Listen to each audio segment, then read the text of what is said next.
Deus Pai amado, nesse momento nós te pedimos pela presença amiga e generosa de todos os benfeitores espirituais, responsáveis pelo trabalho da Casa Espírita Ilha de Paquetá, que nós tenhamos uma noite de muito aproveitamento, de muito aprendizado, de muitas reflexões para todos nós, encarnados e desencarnados, que estamos aqui reunidos na noite de hoje. Que Deus nos abençoe e que seja dada assim a permissão para darmos início aos trabalhos da noite de hoje. Graças a Deus. Nós vamos conversar na noite de hoje a respeito desse belíssimo tema chamado evangelização espírita.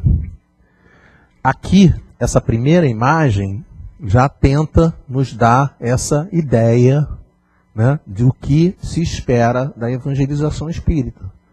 A evangelização espírita é nós trazermos os conhecimentos, os aprendizados, os ensinos de Jesus para consolarem e ampararem as necessidades de cada um de nós encarnados. A evangelização espírita é um trabalho que serve para todos os nichos que existem, todas as possibilidades. Tanto é para criança, é para bebê, é para o jovem e é para o adulto. Claro que quando a gente fala do trabalho da evangelização do adulto, muitas das pessoas pensam assim, ora, se dentro de um estudo doutrinário, dentro de uma palestra, a gente não deixa de estar fazendo um trabalho de evangelização do adulto. E o trabalho que é orientado para um jovem ou para uma criança, normalmente dentro da casa espírita é feito em outro momento, até para poder permitir dinâmicas diferentes da tarefa. Mas o objetivo principal é sempre preparar cada um de nós, tá? Esse que está aqui assim, que geralmente a gente faz esse tipo de pergunta, vocês lembram disso, né? A gente chega e diz assim, quem é esse que está aqui? Aí a pessoa olha e fala assim, não sei. Né? Normalmente não é isso que a pessoa vai falar, não sei. Mas quem é esse que está aqui? Adivinhem quem é esse que está aqui? Sou eu. Né? Sou eu, cada um de nós. Entendeu? Somos nós que estamos sendo recebidos e abraçados e amparados por Jesus dentro daquela famosa colocação, vinde a mim. Vinde a mim, todos vós que sofreis, que estáis sobrecarregados, que precisam do colo, que precisam da ajuda, que precisam de toda esse aparato de informações, para que nós possamos nos transformar pouco a pouco em pessoas melhores, em pessoas mais fortes, em pessoas mais bem preparadas para lidar com as questões do dia a dia. Então, só tem um pequeno detalhe que eu vou pedir a ajuda de alguém, porque eu não estou com controle. Né? Então eu teria que ser alguém a passar o slide. Né? Isso. Então, eu peguei isso daqui, por exemplo, a palestra já estava prontinha. Né? A palestra estava prontinha. Hoje de manhã cedo, um companheiro me manda essa belíssima imagem da Federação Espírita Brasileira. Eu na hora falei assim, não posso deixar de utilizar. Tá? Porque se a Federação Espírita Brasileira colocou esse cartaz de estudo. Venha, criança, venha aprender o Espiritismo e conhecer novos amigos. Esse que é o trabalho. Esse que é o trabalho que a Selma divulgou aqui, já acontece aos sábados de manhã. Tá? É esse trabalho. E aí a gente vê crianças de todos os tamanhos. Tá? Crianças de todos os tamanhos. Ah, mas o cachorro também? Não, o cachorro não, né? O cachorro também, né? O cachorro não vai, né? Mas só para a gente poder lembrar, não são poucos os centros espíritas que vários cachorros começam a assistir palestra. A gente diz, né? A gente diz assim, mas eles, né? Eles não vão estar aprendendo, eles não têm uma inteligência como a nossa. Eles não vão estar aprendendo, mas com toda certeza estão usufruindo das vibrações do ambiente. Nós não tenhamos dúvida disso.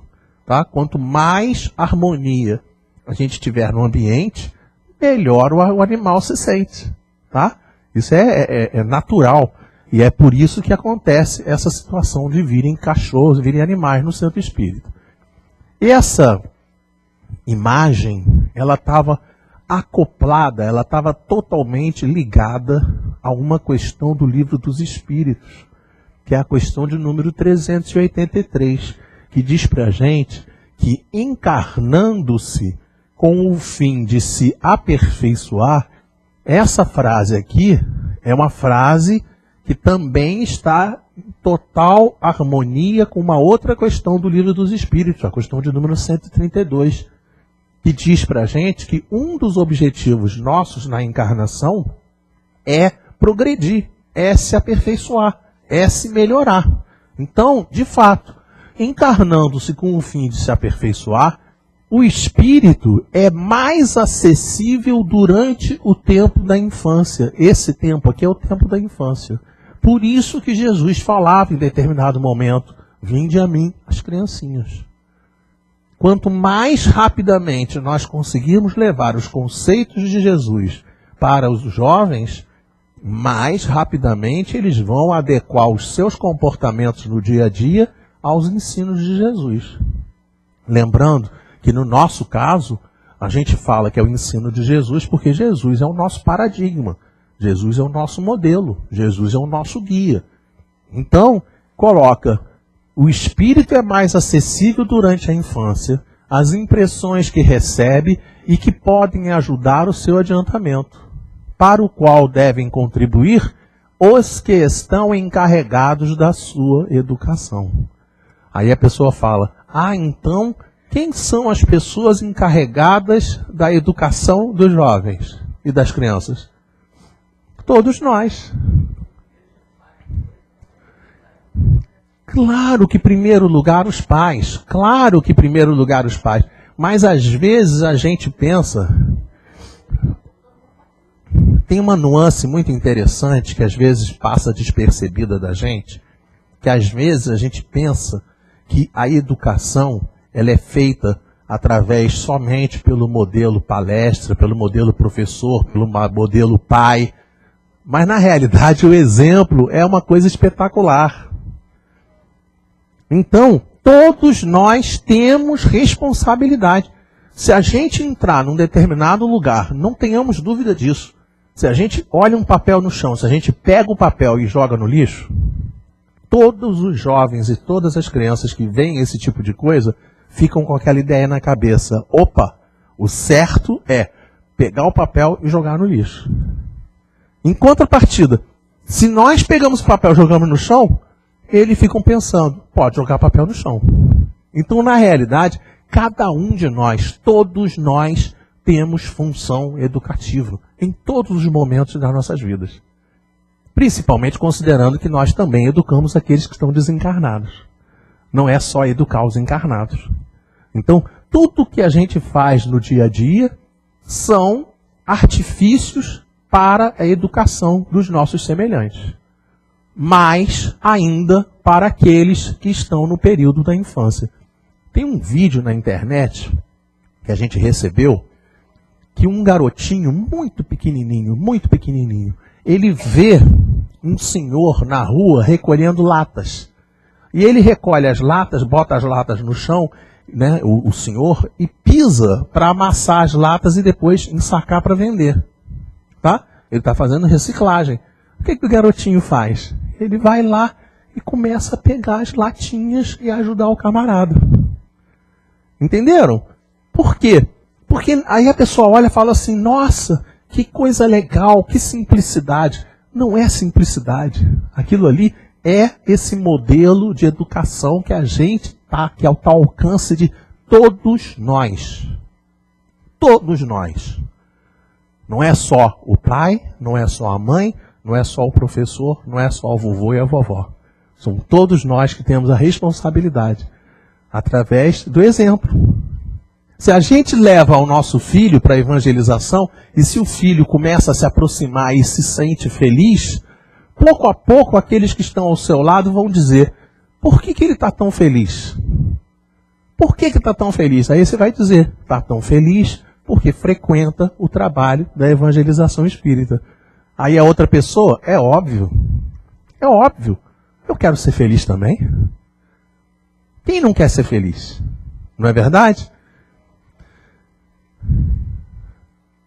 quais foram as bases do nosso estudo? Nós estudamos duas coisas principalmente. Primeiro, Evangelho segundo o Espiritismo, roteiro infalível, roteiro seguro para todos nós, não temos dúvida a respeito disso. E também recolhemos num opúsculo da Federação Espírita Brasileira chamada Separata do Reformador. Foi publicado no Reformador a opinião, uma entrevista, uma psicografia de Bezerra de Menezes e de Joana de Ângeles a respeito da evangelização. Nós pegamos alguns trechinhos e também trouxemos para a gente poder refletir a respeito do assunto. Junto com isso, nós também queremos registrar a presença educativa da tia Vilma.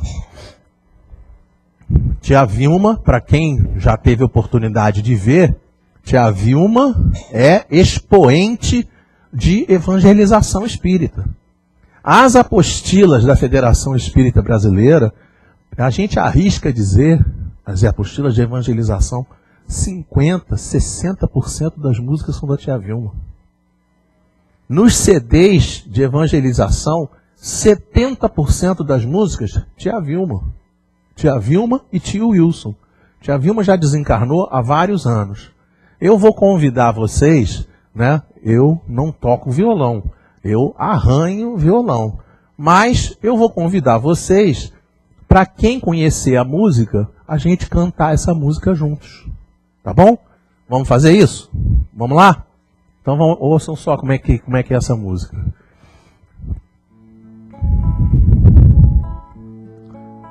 Evangelize, coopere com Jesus. É convite especial para você, que faz o bem e só quer no bem seguir, levando ao outro a alegria de sorrir.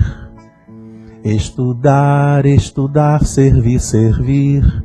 Evangelizar é tarefa de luz. Evangelização espírita é educar com Jesus. Evangelização espírita é educar, educar com Jesus. Evangelize, coopere com Jesus. É convite especial para você, que faz o bem e só quer no bem seguir, levando ao outro a alegria de sorrir. Estudar, estudar, servir, servir. Evangelizar é tarefa de luz. Evangelização espírita é educar com Jesus. Evangelização espírita é educar, educar com Jesus. Linda música, não é linda essa música? Tá?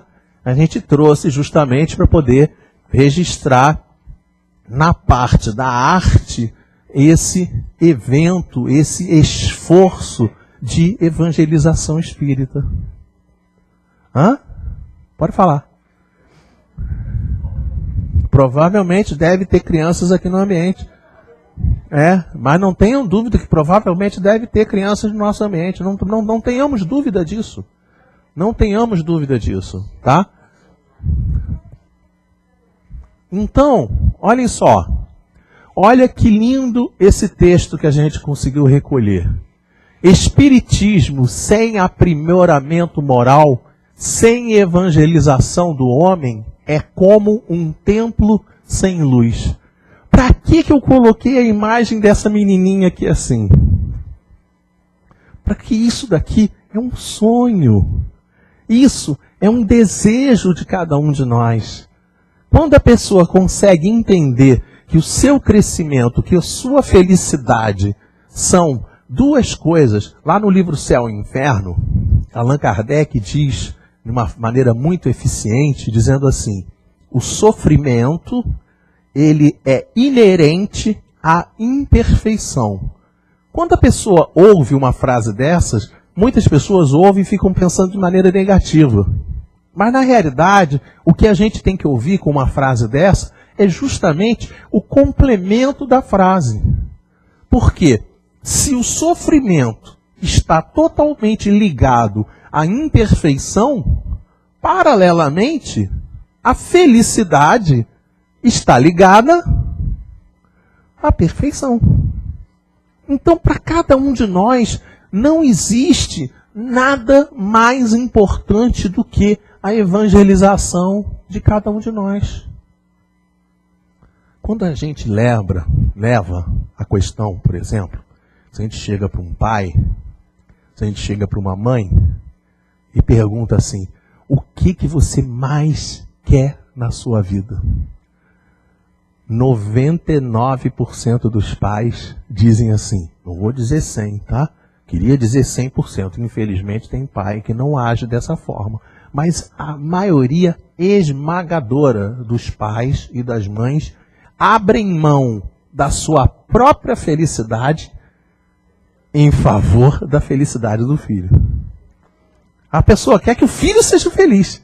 Então, se a evangelização é o trabalho que vai poder transformar aquela criança, aquele jovem e os nossos filhos, o que a gente tem que fazer? Tem que trazer para o trabalho na casa espírita. É isso que a gente precisa fazer. Paralelamente, a gente trouxe também o pensamento do que a gente está fazendo. Porque, na realidade, quando a gente vai pensar no dia a dia, a gente normalmente está sempre pensando assim, bem e mal, bem e mal, bem e mal. Mas na prática não é assim que funciona. A prática é, você tem não apenas uma opção, mas você tem várias opções para tomar no seu dia a dia. Então o que interessa para a gente é saber o seguinte, será que a gente está sabendo, está percorrendo um bom caminho? Será que a gente está fazendo efetivamente o que a gente precisa fazer? Será que a gente está fazendo? Então o que o Evangelho segundo o Espiritismo diz para a gente? Reconheceremos se estamos seguindo esse bom caminho ou não estamos seguindo o bom caminho, pelos princípios da verdadeira caridade que ensinamos e praticamos. Então, se a gente quer saber se a gente está agindo corretamente, basta parar e analisar o que a gente está fazendo. O que eu tenho feito para os meus filhos? Eu dou a ele videogame. Eu dou a ele computador. Eu dou a ele isso. Eu dou a ele aquilo. Pergunta, é suficiente? Não. Não é suficiente. Não é à toa, diga-se de passagem, que quando, a gente olhando assim a faixa etária das pessoas presentes, quando a gente lembra dos jovens e das crianças de 20, 30, 40 anos, eles eram mais felizes do que são hoje. Por quê? Porque quando você dá o aparelho, o celular, hoje eu recebi pela internet um vídeo, era um vídeo de um casamento, tá? Aí o padre, o padre está lá no casamento, aí o padre chega e diz assim, a senhora aceita o fulano de tal como seu marido? E a noiva está assim. Nem prestou atenção no que o padre falou. Nem prestou atenção. Aí o padre tira o celular do bolso e manda pelo WhatsApp. Você aceita o fulano como seu marido? Aí ela recebe pelo WhatsApp, olha para ele, olha para o marido e responde sim, pelo WhatsApp. Aí ele imediatamente olha para o marido e o marido está lá também com o celular na mão. Aí ele imediatamente, você aceita a sua futura esposa como sua esposa? E aí ele vai lá, aceito. Entendeu? E aí, o que é o pior de tudo? Que aí eles mudam a câmera e passam a câmera para a plateia. No que passa a câmera para a plateia, adivinha o que todo mundo estava fazendo? Todo mundo com o WhatsApp na mão. Aí ele pega, nesse momento eu vos declaro, marido e mulher, está encerrada a solenidade. Mandou pelo WhatsApp para todo mundo. Aí todo mundo, muito bom, parabéns, parabéns. Entenderam? Então, a gente tem que perceber até que ponto que nós, quando estamos fazendo determinadas atividades no dia a dia, nós estamos contribuindo ou estamos atrapalhando o trabalho da evangelização. É isso que a gente precisa fazer. Porque a gente pensa às vezes que está fazendo, né? Nossa, estou fazendo uma coisa maravilhosa. E às vezes não está fazendo. Às vezes está afastando o filho do livro. Desci aqui. Gente, fiquei apaixonado, tá? Desci com a Luciana lá na estação ali da barca. Primeira coisa que a gente encontrou, uma tremenda de uma geladeira, né? Que virou geloteca, né? Uma biblioteca ambiente, né, estimulando a leitura. Pega o livro, se possível, depois vai lá e deixa outro. Entenderam? É isso que a gente tem que pensar. Qual é o tipo de atividade que a gente está conseguindo passar para poder não apenas ensinar. Isso também é importante. Não é só ensinar. Tem que também praticar. Por quê? Para poder não acontecer aquela situação que também é muito comum, do famoso faça o que eu digo, mas não faça o que eu faço. Isso não é exemplo.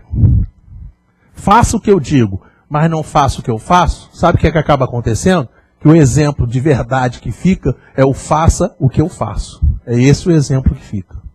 E depois, no futuro, a pessoa arrisca a chegar e dizer assim, ouvi isso. Não, mas você não pode falar nada, você faz a mesma coisa. Como é que você pode criticar se você faz a mesma coisa? Então é isso que a gente tem que pensar com muito carinho. Então, já falamos a respeito disso, né? Unamo-nos. Por quê? Porque a tarefa é de todos nós. Essa imagem está aqui para mostrar para a gente o núcleo familiar. O núcleo familiar caminhando celeremente na direção do sol. Quem é o sol? Quem lembra?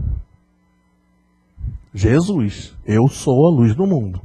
Aquele que me seguir jamais andará em trevas. Então, essa família, ela está aqui. Pai, mãe, filhos. Qual é a nossa leitura? A nossa leitura é não apenas entender que o núcleo familiar é esse, mas entender o outro ensinamento de Jesus dizendo para a gente: quem é minha mãe? Quem são meus irmãos? Na realidade, todos nós fazemos parte da família universal. Sempre que a gente conseguir trazer para o trabalho da evangelização os pequeninos, estamos contribuindo para o trabalho da evangelização universal. E é isso que a gente precisa aprender. Erasto, lá no livro Evangelho segundo o Espiritismo, no capítulo 20, no item 4, diz para a gente assim: uma maneira da gente conseguir perceber se o trabalho está sendo bem feito. Os que seguem sua lei. Sua quem? Qual é a lei que interessa a gente seguir? As leis de Deus. Tá? São as leis de Deus. Que com certeza Jesus foi quem trouxe para a gente. O que melhor ensinou, o que melhor interpretou as leis de Deus, no nosso patamar, cristãos e espíritas, não temos dúvida, é Jesus. Então, esses que seguem a sua lei são os escolhidos. E Ele lhes dará a vitória. Então, a nossa vitória vai ser... Que vitória é essa? Às vezes a pessoa pensa, então quer dizer que nós vamos ter uma grande vitória. Não, não é nada disso não. É que quando a gente encarna, lá naquela questão 132, que a gente falou agora há pouco com vocês, a primeira parte é progredir. A segunda parte é cumprir a parte que nos cabe na obra da criação. Então, quando a gente encarna, a gente vem com um planejamento encarnatório, dizendo assim, eu venho nessa encarnação para fazer isso, isso, isso, isso e isso. Se você, dentro desses itens que estão dentro da tua previsão, você consegue seguir a lei, o que vai acontecer? Na hora de você ser avaliado, a gente às vezes pensa também, mas eu vou ser avaliado por quem? Não vai ser avaliado por ninguém, não. Não vai ter ninguém avaliando a gente, não. Quem vai avaliar a gente é a nossa consciência. Então, essa vitória virá. Por quê? Porque a pessoa vai olhar e vai dizer assim, eu tinha que fazer isso. Fiz de acordo com as leis de Deus. Tinha que fazer isso. Fiz de acordo com as leis de Deus. Tinha que fazer isso. Fiz de acordo com as leis de Deus. Fiz de acordo com as leis de Deus. Fiz de acordo com as leis de Deus. Como é que a pessoa vai se sentir? Vitoriosa. Fiz o que eu tinha que fazer. Entenderam? É esse o sentimento que interessa pra gente. Olha como é que Jesus coloca pra gente. Né? Olha como é que Erasto coloca pra gente. E, logicamente, trazendo a mensagem de Jesus. A fé é a virtude que desloca montanhas. Muita gente, quando olha essa frase, tá? Quando a pessoa olha essa frase, ela não consegue entender o que significa essa palavrazinha fé. A pessoa não consegue entender. Ela acha que a fé é a virtude que desloca montanhas, segundo disse Jesus. Se tivesseis a fé do tamanho de um grão de mostarda, dirias para a montanha, move-te daqui para ali, e ela se moverá. Aí a pessoa vem aqui por abaixo do pé da montanha, e fica daqui de baixo assim, move para lá, montanha, move para lá, montanha. Meu filho, ela não vai mover.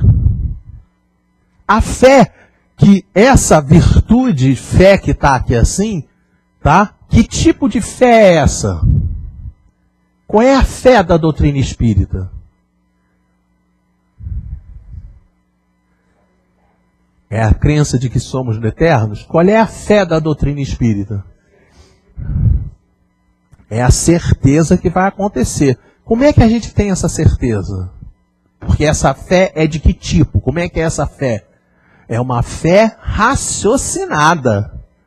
Então, na realidade, a fé que se torna em virtude, que desloca montanhas, na realidade, não é uma simples questão de crença. Eu acredito. Não é acredito, não. É a pessoa ter a sabedoria necessária para realizar as coisas que tem que realizar. Entenderam? É mais ou menos assim. Eu vou dizer mais ou menos para vocês. Eu tenho gás em casa. Eu vou pegar uma xícara de arroz. Pelo amor de Deus, meninas, pelo amor de Deus, tá? Tem que botar tempero, tem que botar óleo, tem que botar sal, tem que botar azeite, tem que botar cebola, tem que botar alho, tem que botar o que vocês quiserem, tá? Eu estou aqui na parte simples da receita. Se eu puser uma xícara de arroz e 2 xícaras de água e botar 10 minutos na panela, o que vai acontecer com o arroz? Ficou pronto. Entendeu? Ficou pronto. Mas por que vai ficar pronto? Porque eu domino fazer arroz. Então, quando a montanha chama-se arroz, a fé, que é essa virtude que desloca a montanha, que tira o problema da minha frente, essa fé chama-se conhecimento. Essa fé chama-se o conhecimento que te dá a certeza do que você precisa fazer. A fé, muitas das vezes, ela se apresenta para nós como o conhecimento de que nós não temos como resolver. Entenderam? Está chovendo aqui, Ilha de Paquetá. Situação atual, tá? Situação atual. Se cair um pé d'água do tamanho do mundo, o que vai acontecer aqui dentro da CIP? Vai encher d'água. Entendeu? Vai encher. Então, repara. Chuva, chuva, chuva, chuva, chuva, chuva, chuva. Aqui, a localização é uma depressão. Vai encher d'água. Adianta eu ficar daqui? Pai nosso que está no céu, santificado, adianta? Não. O que interessa? A minha fé funciona da seguinte maneira. Eu tenho que ter a certeza de que isso é uma questão que está fazendo parte da lei da natureza. Acabou. O que adianta eu me desesperar? Vai abaixar o nível d'água? Eu chorar vai abaixar o nível d'água? Eu gritar vai abaixar o nível d'água? Não. Equilíbrio, calma, tranquilidade. Eu tenho que pegar a barca. Ah, meu filho, dá teu jeito. Então, todavia, mais pesados do que as maiores montanhas, jazem depositados nos corações dos homens a impureza e todos os vícios que derivam da impureza. A impureza significa a gente não saber amar. Todas as vezes que a gente não sabe amar, todas as vezes que a gente demonstra que a gente não aprendeu a amar, a gente está mostrando que a gente tem impureza dentro do nosso coração. Se a gente, Jesus disse isso uma vez, falou assim pra gente: um dia, lá na frente, vocês serão reconhecidos por muito se amarem. Então isso é a conquista que a gente tem que fazer. Então, enquanto nós aparelhamos as crianças para aprenderem a amar, a gente está dando as possibilidades deles virarem o jogo. É isso que a gente está fazendo. Slide seguinte. Sim, em todos os pontos do globo vão produzir-se as subversões morais e filosóficas. Aproxima-se a hora em que a luz divina se espargerá sobre os dois mundos. Por que isso? Porque quando nós olhamos a natureza do nosso planeta, a gente vai perceber que em todo o planeta nós estamos caminhando e vendo subversões de ordem moral e filosófica. Tudo quanto é âmbito. Tudo quanto é canto você vê isso. Nós aqui nessa semana acabamos de ver isso acontecer. A Europa demorou milênio para conseguir se unir no propósito de unificação. O que o camarada fez essa semana? Não é? Entenderam? Então, a gente tem que entender que uma hora nós vamos conseguir mudar esse jogo. E esse jogo tem que ser mudado a partir dessa divulgação do trabalho em conjunto. Temos que espalhar o trabalho de evangelização. Precisamos, temos que fazer isso. Já passou do tempo até, na verdade é essa. Ah, mas está muito longe lá. Está longe lá, mas é aqui que a gente tem que começar. Cada um tem que fazer a sua parte. É isso que a gente precisa fazer. E aí, olha como é que eles dizem para a gente. E depois, e levai a palavra divina. Primeiro, aos grandes que a desprezarão, tá? Você vai levar a palavra, às vezes, para os grandes. O que vai acontecer?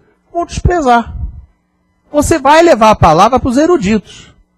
O que eles vão fazer? Vão exigir provas. Mas o que interessa para a gente não é o insucesso daquilo que a gente faz e não dá resultado. O que interessa para a gente é o sucesso daquilo que dá resultado. Nós vamos levar a palavra aos pequenos e simples que a aceitarão.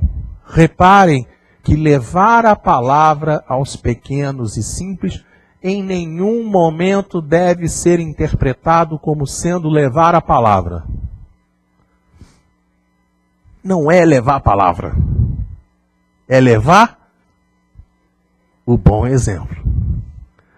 Entenderam? Nós não vamos jamais conseguir convencer ninguém através da palavra. A gente consegue convencer demonstrando por A mais B que dá certo. Se você simplesmente chegar e disser assim, como eu disse agora há pouco o exemplo do arroz, Para fazer arroz, pega 1 xícara de arroz, 2 xícaras de água. Alguém vai conseguir fazer arroz fazendo dessa forma? Alguém consegue fazer arroz? Só com essa informação? Não. Você tem que chegar para a pessoa e mostrar para a pessoa. É assim que faz. Faz assim, faz assim, faz assado. É o passo a passo. É o passo a passo que, no nosso caso, é o bom exemplo. Tá? É agindo. Como é que eu faço? Não basta eu chegar para a pessoa e dizer, não fala palavrão. Eu não posso falar palavrão. Não basta dizer para a pessoa, mantenha tudo arrumado. Eu tenho que manter tudo arrumado. Não basta dizer para a pessoa, faça assim ou faça assado. Eu tenho que fazer assim e tenho que fazer assado. Porque a partir do momento que eu faço, a partir do momento que nós começamos a fazer juntos, tudo começa a mudar à nossa volta. Essa é a maneira de trabalhar. Então, levar a palavra divina não deve ser confundido com um simples trabalho de pregação. Não deve ser confundido. Essa que é a realidade. Aqui no caso tem gente que pode olhar e falar assim, mas quem é que está dizendo isso? Eduardo? Não é Nanina não. Quem está dizendo isso é Erasto. Tá? É ele que está dizendo isso para a gente. Vamos seguir. Arme-se a vossa falange de decisão e coragem. Por que de decisão e coragem?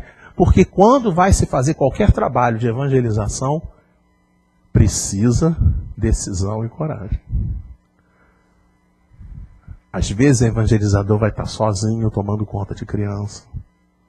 Às vezes a criança não está passando bem. Às vezes a criança está mal criada. Às vezes vem na cabeça da gente o conceito assim, para com isso é problema dele. Entendeu? Não vale a pena. Eu estou dando murro em ponta de faca. Não. Tem que se armar de decisão. Eu vou encarar de frente essa situação. Eu vou ter coragem para cuidar do assunto. Por quê? Porque esse olhar aqui assim, é o olhar... Que olhar é esse? Que olhar é esse daqui? De quem é esse olhar? Mais uma vez, é o olhar de cada um de nós. Tem que ser um olhar de cada um de nós, olhando assim, lá para frente. Entenderam? Não é aqui que está a solução. Jesus fala em determinado momento, veja quem tem olhos de ver, ouça quem tem ouvidos de ouvir. Tá? Tem que ter olhos de ver. Então, se eu estou fazendo alguma coisa e está difícil, entenda que se eu não fizer, fica pior. Entenderam? Não é numa hora para outra que as coisas se resolvem, não. Nós estamos ouvindo a mensagem do amor há quanto tempo, gente? Mais de 2000 anos ouvindo ama, ama, ama, ama, ama, ama, ama, ama, ama. E a gente? Vai achar que em 1 semana, 2 semanas, 1 ano você vai resolver? Mas tenhamos certeza que se a gente investir, se a gente se dedicar, lá na frente a gente vai colher. É isso que a gente tem que perceber. Arme-se a vossa falange de decisão e de coragem. Mãos à obra. Olha que importante, gente. Mãos à obra. Quem é que tem que ter mãos à obra? Todos nós. O arado está pronto. Quem é o arado? A codificação, a evangelização, o evangelho. O evangelho é o arado, é a ferramenta que vai poder trabalhar a terra. E quem é a terra? São as crianças, são os jovens, são os adultos, aqueles que estarão sendo evangelizados. E aí ele diz no final, então, meu filho, presta atenção, arai, evangelize, coopere com Jesus. Porque ele também está fazendo a mesma coisa. O divino, né? o divino agricultor também está fazendo a mesma coisa com cada um de nós. Tá bom? Seguinte. Como é que a gente vai fazer? Como é que a gente vai fazer? Vamos lá, seguinte, vamos ver como é que a gente vai fazer. Deem uma olhada nessas duas imagens. O que vocês acham?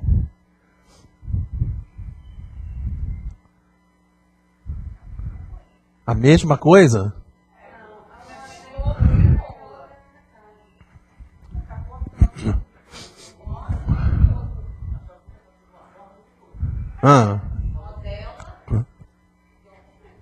É a mesma coisa?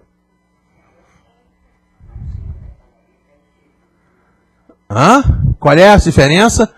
Ó, a mãozinha dessa daqui está em perigo.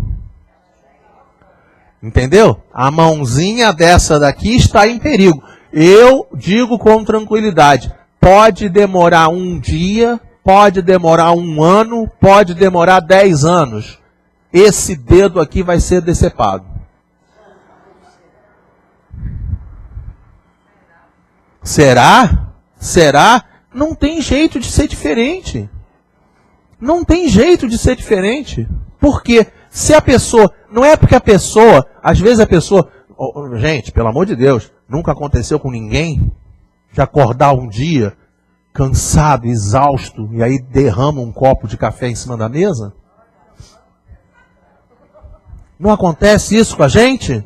Entendeu? Então, quando a gente... Não acontece acidentes a rodo em estrada porque a pessoa dorme ao volante. Qual é o nome? Acidente. Por que é acidente? Porque tecnicamente a pessoa está agindo de maneira equivocada. Então, efetivamente, repare o seguinte, se nós formos descobrir como tem que fazer da maneira correta. E aí a pergunta que eu faço, como é que se pode fazer da maneira correta a evangelização? Como é que se faz? Tem que estudar. Então, slide seguinte, não pode ser diferente. No nosso caso específico, a nossa árvore de conhecimento, a nossa árvore que vai produzir frutos bons, tem que ter como raízes, no nosso caso, tá? Isso é no nosso caso. Se fosse na Igreja Católica, eu ia colocar uma Bíblia aqui embaixo. Se fosse num templo evangélico, eu colocava a Bíblia evangélica. Se fosse numa sinagoga, eu colocaria a Torá.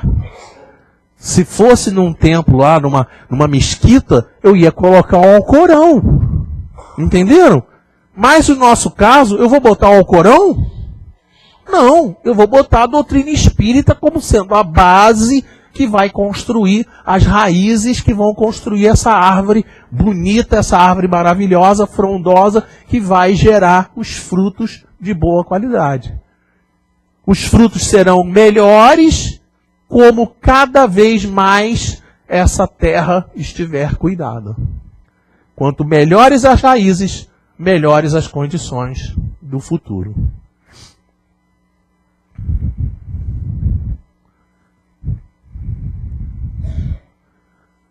Pergunta: quais os benefícios da evangelização?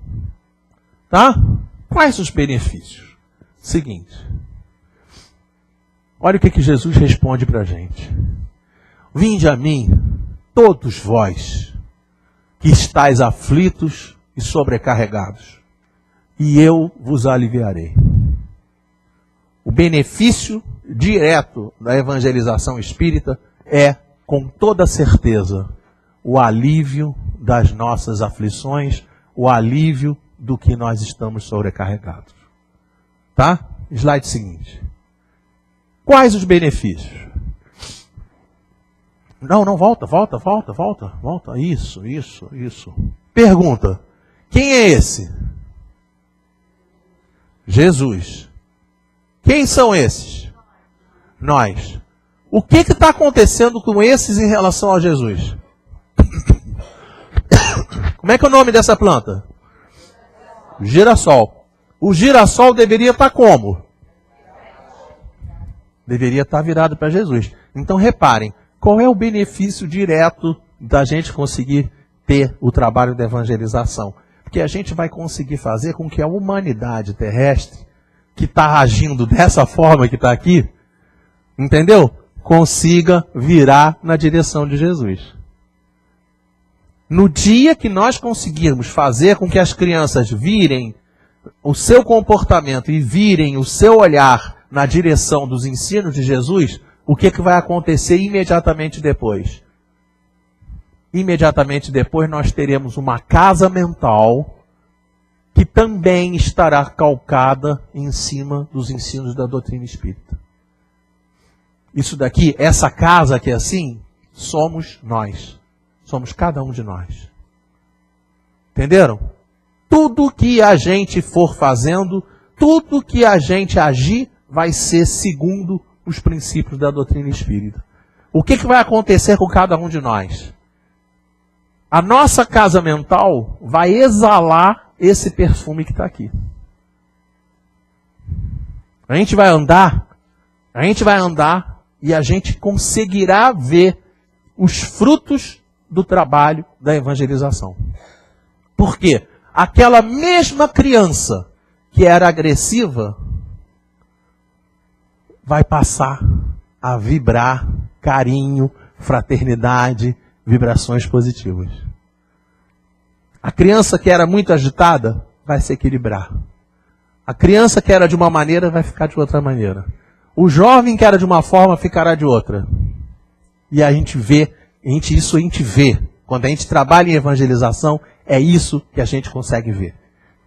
Quando a gente vê a juventude participando de uma Comerge, de Congevita, participando de atividades de confraternização, em tudo quanto é canto do Brasil, a gente vê que são jovens diferenciados. Que são jovens responsáveis. São jovens que conseguem efetivamente exalar o cheiro de uma casa mental mais bem organizada. Slide seguinte. O slide seguinte informa para a gente que nós encerramos os nossos trabalhos. E encerramos os nossos trabalhos com Jesus dentro dos nossos corações. O que interessa para cada um de nós, olha aqui, mais uma vez na imagem. Tá? Aqui está a imagem de Jesus, mas Ele é a nossa metáfora. Quem é esse daqui? Nós, que temos que alçar voos e voar, alçar voo e voar na direção do sol, na direção da luz. Tá bom? Que Jesus nos ampare hoje, agora e sempre.